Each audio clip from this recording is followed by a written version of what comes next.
Salut à tous. Alors, vous me demanderez pourquoi je filme des vaches.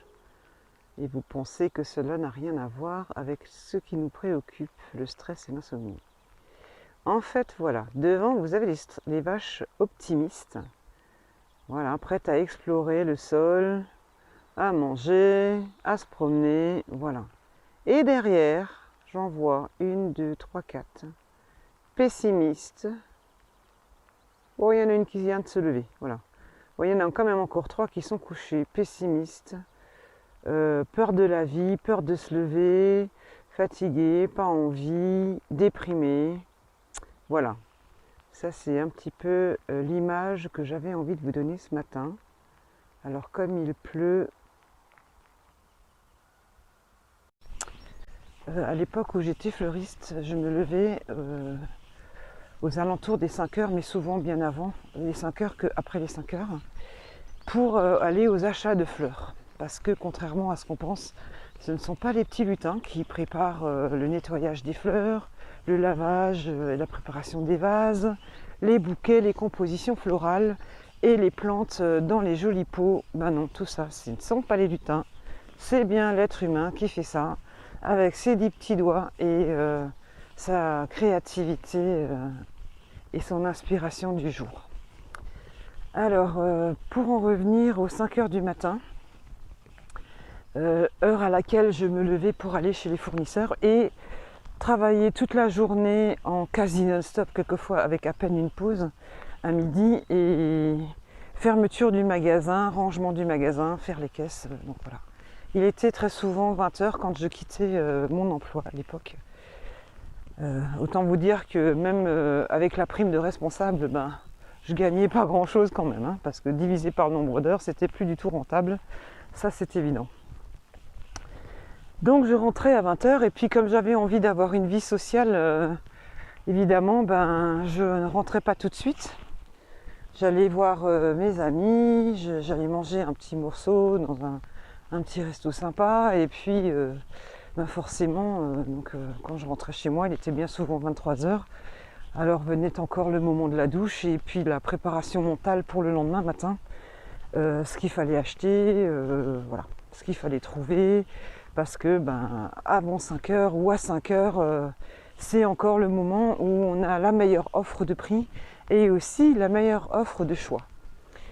Donc il va sans dire que mes nuits étaient courtes, mais ça c'était pas bien grave, parce qu'à l'époque, quand j'arrivais à dormir les 5 heures qui me restaient, ou les 5 heures et demie, c'était pas grave, mais je dormais les 5 heures, j'étais en pleine forme. Par contre, comme j'étais souvent stressée à cause des objectifs, à cause de trop de commandes, ou voilà, tout ce qui peut bien nous déranger dans notre quotidien, eh bien très souvent je ne dormais pas ces 5 heures, et donc souvent quand j'arrivais à mon travail, c'était un peu chaud, quoi. Donc je prenais bien sûr des vitamines, tout ça pour m'aider, et puis c'est vrai que j'étais toujours au top malgré mon manque de sommeil, mais je sentais quand même intérieurement qu'il fallait quelque chose, il fallait réguler un jour cette problématique de manque de sommeil. Eh bien, je peux vous dire qu'il m'arrivait, quand j'étais vraiment très stressée, quand j'étais réveillée la nuit et que j'arrivais pas à trouver la solution pour me rendormir, j'étais assise sur mon lit en train de pleurer. En train de pleurer parce que j'arrivais pas à me rendormir. C'est vraiment pas facile, et croyez-moi, aujourd'hui, ça fait à peu près maintenant 2 ans que je dors vraiment beaucoup mieux. C'est plutôt très rare que je dorme mal. Et bien franchement, depuis 2 ans, tous les efforts que j'ai faits pour arriver à ce résultat, c'est effectivement ce que je vous ai déjà expliqué dans les dernières vidéos. Donc je me répète, mais c'est quand même méditation, lecture, développement personnel, exercice physique. Toutes ces choses vraiment m'ont aidé à mieux dormir. Alors bien sûr aussi, j'ai rencontré une micro-algue qui s'appelle la phycocyanine, que je prends aussi depuis maintenant 2 ans. Et cette petite algue bleue me permet effectivement de réguler mon sommeil et aussi de me booster dans la journée. Voilà, donc je ne vais pas rentrer trop dans les détails à ce niveau-là. Ce sera peut-être à l'occasion d'une vidéo atelier, mais c'est pas pour maintenant. Donc vraiment, essayez par vous-même le rythme de vos méditations. Essayez par vous-même combien de temps de sport ou d'exercice physique. La marche suffit. Si vous n'avez pas d'argent pour aller dans une salle de sport, c'est pas grave. La nature est grande, même si vous êtes en ville. Hein. Vous marchez, vous levez tôt pour que vous n'ayez pas trop le stress des voitures et de la pollution.